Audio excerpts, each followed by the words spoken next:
In this video, we will learn about how to create a password field with rules and strength meter. At first, go to User Meta. Forms. Then, create a new form. Suppose I want to create a registration form.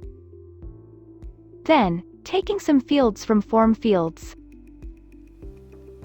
In the password field, in bottom there are some options you need to know. The first option is, Retype Password. You can check the box if you want a retype password field.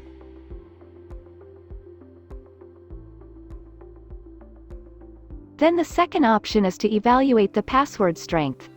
If you check the option, you can see the password strength notification when giving a password.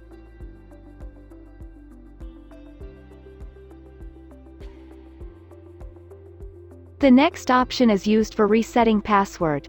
When any user wants to reset password, the form shows that it needs to verify the current password to reset.